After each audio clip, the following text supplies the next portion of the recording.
Halo Bray, kembali lagi di Gaptek.id dan tiba juga waktunya buat gua untuk ngebahas AMD Radeon RX 7800 XT. Gue udah sempat beritain kartu grafis ini atau GPU ini di Gaptek News sebelumnya. Gue juga udah obrolin panjang lebar bareng si Alpha Jonathan.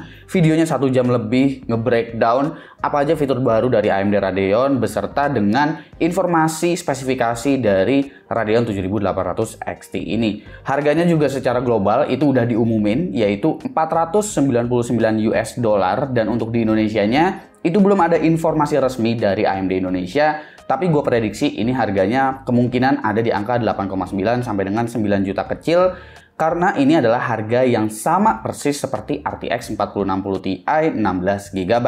Menariknya pada slide AMD kemarin di Gamescom, AMD justru ngebandingin si RX 7800 XT ini dengan RTX 4070. Tapi sebenarnya apa sih yang ditawarkan dari RX 7800 XT ini? Mari kita cek dulu dari desainnya karena ini adalah versi reference. Versi reference ini biasanya untuk AMD bakalan dijual juga di Indonesia, tapi bukan yang boxnya AMD seperti ini. Jadi boxnya tetap dari brand partner, kayak misalkan Asus, Sapphire, XFX, habis itu ada apa lagi ya di Indonesia, ada Power Color, ada ASRock, dan lain sebagainya. Itu gua rasa bakalan dijual juga versi referensinya, tapi biasanya nanti beberapa bulan kemudian itu bakalan dijual versi customnya atau beriringan gitulah. Biasanya sih agak-agak terbatas juga untuk versi referensinya ini.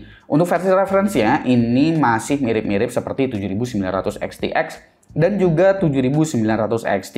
Secara dimensi ini lebih mirip kayak 7900 XT sih, karena dia kelihatan mungil 2 slot lebih sedikit aja dan nggak terlalu panjang juga untuk kartu grafisnya. Sistem pendinginnya juga masih sama seperti 7900 XTX dan juga 7900 XT.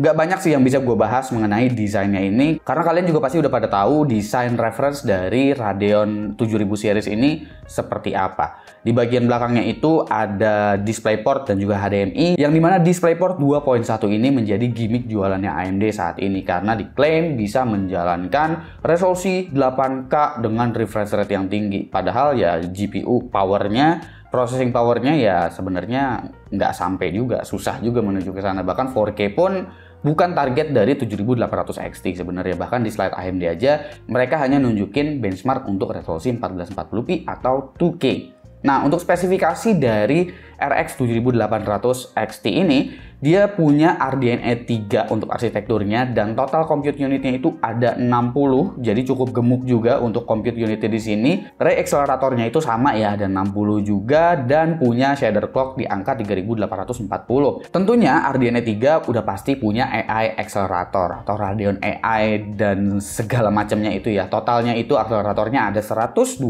dan nanti kita bakalan lihat performance-nya itu seperti apa. Punya encoder yang udah sangat-sangat lengkap juga beserta dengan AV1 encoder ya, jadi nggak kalah dengan RTX 40 series secara encoder. Infinity Cache-nya ini udah second generation dan punya Infinity Cache itu 64 MB yang dipadukan dengan metode config chip lab. Jadi ada GCD dan ada MCD dalam satu package GPU.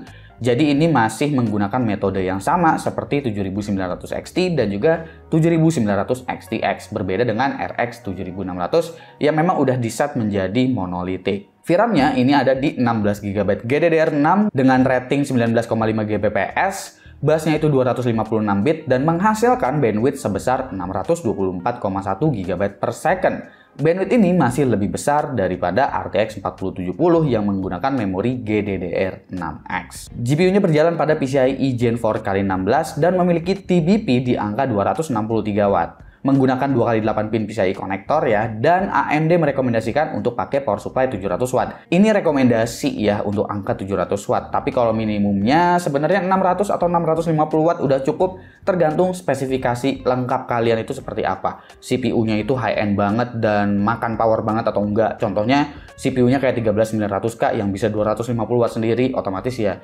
kalian lebih baik pakai 700 Watt. Tapi kalau CPU-nya macam yang cuma 65 Watt doang, gua rasa 600 atau 650 Watt udah cukup. Angka TDP ini memang cukup gede jika dibandingkan dengan kompetitornya, apalagi yang dibandingin sama Radeon, yaitu adalah RTX 4070. Dan untuk data pembandingnya juga di sini gue bakalan bandingin untuk di gaming itu ke RTX 4070 sesuai dengan apa yang diklaim oleh AMD.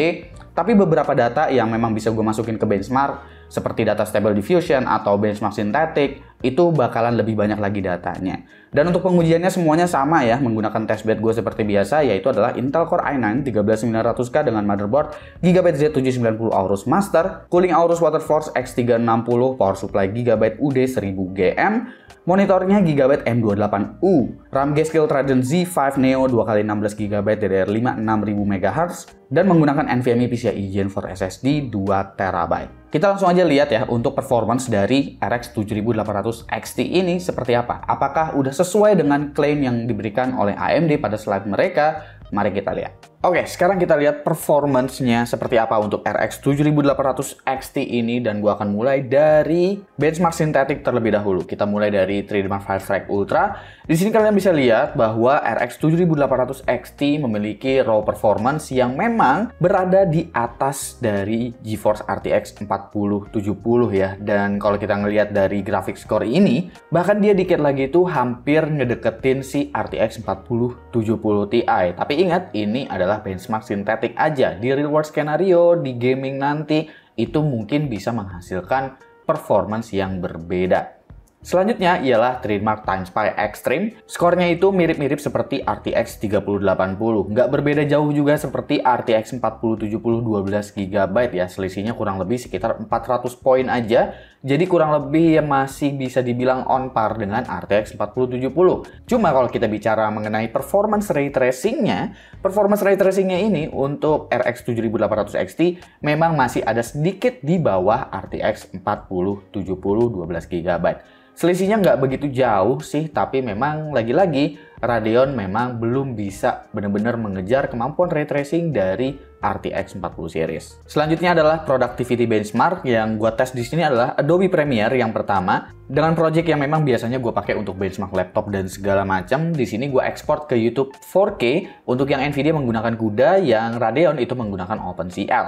Radeon RX 7800 XTX di sini berhasil ekspor dalam waktu 57 detik untuk project yang gue jalankan. Selisihnya ini sekitar 3 detik aja dari 7900 XTX. Lalu kalau kita ngomonginnya Blender, ini adalah GPU render ya, jadi menggunakan optics untuk Nvidia, sementara untuk Radeonnya itu menggunakan ProRender. Dan hasilnya tetap masih lebih oke untuk GPU-GPU-nya Nvidia. Mungkin kalian bakalan bilang kenapa nggak pakai HIP gitu ya. Untuk HIP ini memang rendernya bakalan cepat, tapi untuk sampel yang direndernya itu bener-bener banyak sampel yang hilang. Jadi makanya perhitungan Blender benchmark di sini sekarang bukan waktu aja, melainkan sampel per menit. Berapa sampel yang bisa dirender dalam waktu 1 menitnya.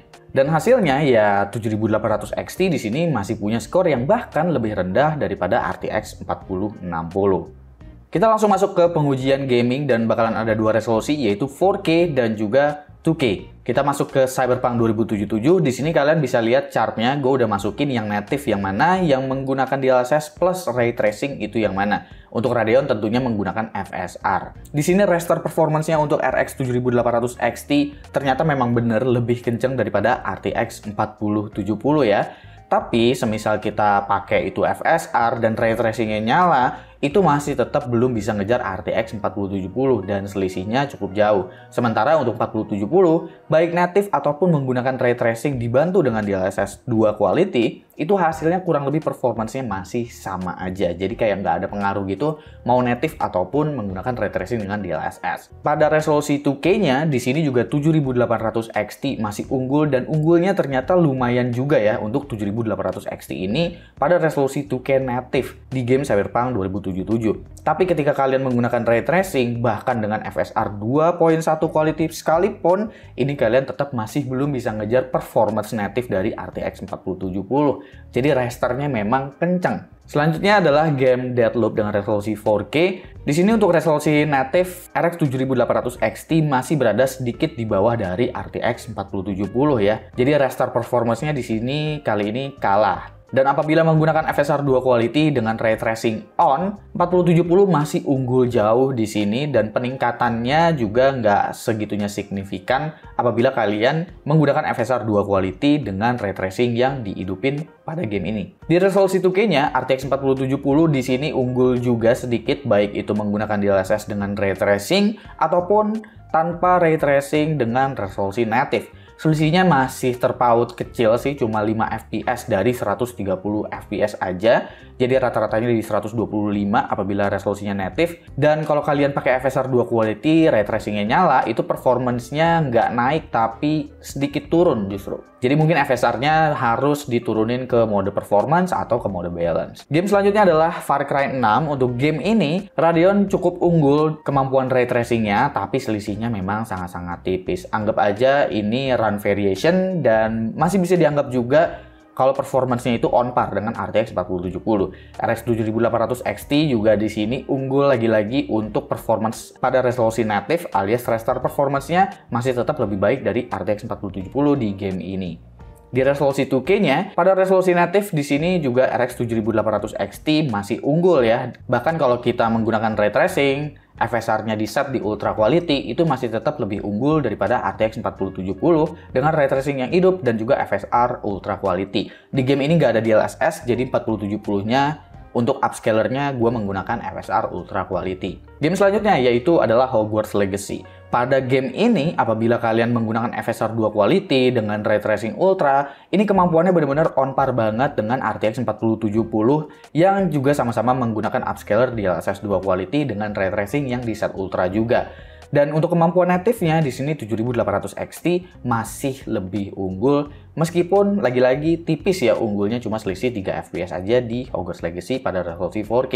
Di resolusi 2K-nya ini untuk resolusi native justru 7800 XT jauh lebih unggul ketimbang RTX 4070 ya, selisihnya jauh sekali. Bahkan apabila 4070-nya itu menggunakan DLSS 2 quality, habis itu ray tracing-nya dihidupin, itu masih sulit juga untuk ngejar resolusi native dari 7800 XT. Tapi ingat ya, native di sini nggak menggunakan ray tracing. Apabila kalian menggunakan ray tracing dengan FSR 2 quality, performance-nya itu masih sedikit di bawah atau bahkan tipis banget dengan si 4070 yang sama-sama menggunakan upscaler dan juga ray tracing ultra. Game selanjutnya yaitu adalah The Last of Us Part 1. Untuk resolusi 4K, di sini RX 7800 XT juga unggul, tapi unggulnya itu juga tipis-tipis aja ya, dari 63 ke 68. Yang lumayan jauh itu memang di resolusi native-nya. Jadi kalau kalian ngerasa pakai upscaler itu kayak dibohongin resolusinya dan kalian masih tetap pengen kenceng, ya 7800 XT ini. Terutama kalau kalian juga nggak ngepeduliin mengenai ray tracing atau pengalaman visual lebih lah dari ray tracing itu. Untuk resolusi 2K-nya di sini 4070 unggul apabila menggunakan DLSS 2 quality. Resolusi native-nya itu masih sedikit lebih unggul atau on par dengan RTX 4070. Untuk gamenya cuma segitu aja yang bisa gua tes karena waktu tesnya juga memang sangat-sangat singkat. Selanjutnya ini adalah mengenai GPU power draw dari RX 7800 XT. Untuk power draw yang dikeluarin ini kurang lebih mirip-mirip dengan TDP-nya karena TDP-nya ada di 263 watt. Maka untuk GPU power draw-nya pun ada di 260 watt untuk max power draw-nya. Tapi kalau kalian main game sebenarnya itu dia agak turun, cuma masalahnya ketika bermain game itu RTX 4070 juga bisa makan kurang lebih sekitar 150 sampai 170 watt aja. Selisihnya lumayan jauh dengan si 4070 ini. Maksimum power draw-nya itu bisa selisih 70 sampai dengan 80 watt. Dan untuk temperatur di sini gue nggak ada perbandingan karena ini adalah versi reference dan cooling setiap kartu grafis juga itu bakalan beda-beda. Jadi untuk versi dari reference ini, GPU hotspot temperaturnya itu masih aman sebenarnya, masih tergolong adem, beda dengan 7900 XTX yang hotspotnya itu tinggi sekali.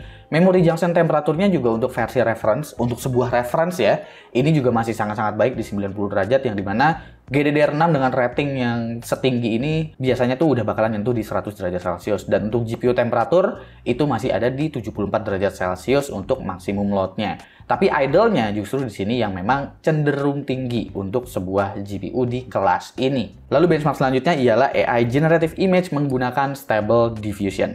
Tapi untuk Radeon di sini nggak menggunakan PyTorch, melainkan menggunakan DirectML. Jadi disclaimer keras bahwa Stable Diffusion di Nvidia dan di Radeon itu memang pakai API dan juga framework yang beda ya. Tapi meskipun API dan juga frameworknya itu berbeda, yang dibutuhin oleh user itu memang sebenarnya adalah berapa waktu yang harus dikeluarkan untuk mengenerate image ini. Benchmarknya masih sama, yaitu adalah waifu bench dari Alpha Jonathan yang menghitung berapa waifu per menit yang bisa dihasilkan oleh GPU ini, bukan iteration per second. Dan kalian bisa lihat di sini bahwa waktu yang dibutuhkan oleh Radeon RX 7800 XT itu hanya 9,67 waifu per menit aja.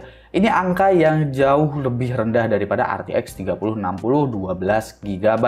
Dan kalau kita harus ngelihat kompetitor yang dibilang head to head, GeForce RTX 4070 itu udah sangat-sangat kencang ya, dengan 45 waifu per second. Lalu selanjutnya ini gue pengen ngomongin mengenai HyperRX, yaitu fitur baru dari Radeon yang bisa kalian set melalui Radeon Adrenalin. Ini adalah fitur yang bisa dibilang sebenarnya profiling atau preset dari AMD, di mana kalian bisa mengaktifkan RSR, kalian bisa mengaktifkan Radeon Boost, dan juga kalian bisa mengaktifkan anti-lag secara bersamaan melalui satu profile ini. Gue udah sempet tes di beberapa game, termasuk Starfield, game yang baru, dan untuk benchmark Starfield ini datanya memang belum gue masukin karena GPU lain itu belum dites. Tapi kalau gue harus bandingin menggunakan HyperRX dan juga tanpa menggunakan HyperRX, kalian bisa lihat di sini bahwa perbandingannya itu kayak nggak berasa beda banget gitu. Padahal kalau gue lihat database-nya AMD, itu untuk beberapa game punya FPS yang beda jauh banget karena RSR-nya hidup. Dan gue juga udah coba untuk beberapa title yang disebutkan oleh AMD seperti Shadow of the Tomb Raider. Di sini gue belum mendapatkan efek dari RSR-nya. Jadi entah kenapa di gue ini masih belum berjalan dengan baik kayaknya ya. Untuk HyperRX-nya ini ketika dihidupin kayaknya RSR-nya itu nggak ikut hidup.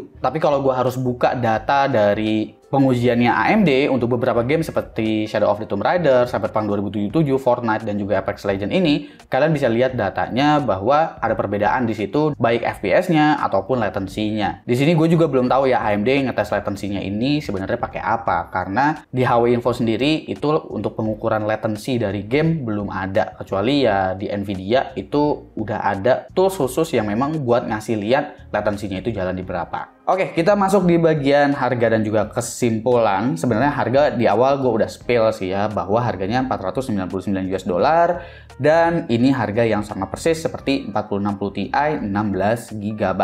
Jadi diprediksi di Indonesia kemungkinan ya 8,9 sampai 9 juta kecil gitu, 9,1 atau 9,2. Tergantung dari brand partnernya itu seperti apa dan model kartu grafisnya itu seperti apa. Kita tunggu aja nanti konfirmasi dari AMD Indonesia untuk versi reference ini. Nanti kalau misalkan udah ada update, gue bakalan taruh harganya di kolom komentar, di pin, atau di kolom deskripsi. Melihat klaim AMD yang cukup berani bikin GPU ini head-to-head dengan RTX 4070, memang kita melihat bahwa RX 7800 XT memiliki raster performance yang lebih baik. Bahkan beberapa game dengan ray tracing bisa on par dengan 4070. VRAM lebih besar dari 4070 juga gua rasa bisa jadi value lebih dari RX 7800 XT ini. Ngebikin kata-kata kalau gaming doang mending Radeon aja, itu jadi terasa lagi di RX 7800 XT. Tapi tentu harus ada yang dikompromikan dari si RX 7800 XT ini. Misalnya performance raster yang cakep banget ini harus dibayar dengan power ekstra yang selisihnya cukup jauh dari 4070. Kemampuan AI yang masih tertinggal optimization-nya untuk generative AI pun jauh, apalagi training. Lalu jika kita bicara mengenai FSR 3 sebagai lawan dari DLSS 3, sayangnya saat gue bikin video ini belum ada rilisan game yang udah dikasih update. Dan HyperRX yang masih belum kelihatan potensinya. Masih PR banget nih buat Radeon software dan juga drivernya. Yang pasti kalau soal ini cepat atau lambat akan diupdate oleh AMD. Dan kira-kira menurut kalian gimana untuk RX 7800 XT ini? Komen di bawah ya dan kasih pendapat kalian masing-masing. Jangan lupa subscribe, gue Supki, dan seperti biasa sampai jumpa di lain kesempatan.